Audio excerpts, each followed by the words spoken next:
Hi guys, welcome back to our channel.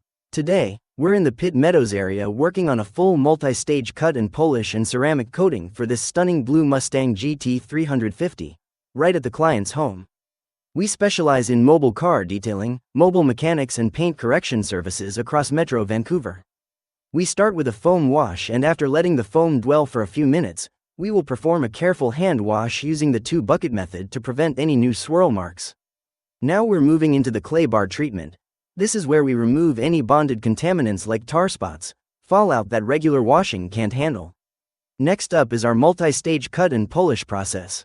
We begin with a cutting compound on the driver's side to remove light scratches and oxidation, followed by a refining polish to bring out maximum gloss and clarity. Each panel is done with patience and precision.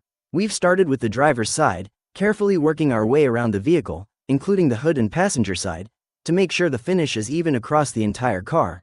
Now it's time to start applying the ceramic coating.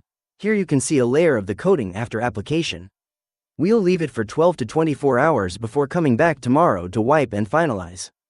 After returning the next day to complete the final wipe and inspection, the results speak for themselves. This blue GT350 looks absolutely stunning. If you're in Pitt Meadows, Surrey, Langley, or anywhere in Metro Vancouver, and you want to bring your car's paint back to life, get in touch with us. Book your appointment online at mobileautoservice.ca and experience the difference of professional mobile detailing and ceramic coating done right at your home. Thanks for watching. Make sure to like and subscribe. Thank you.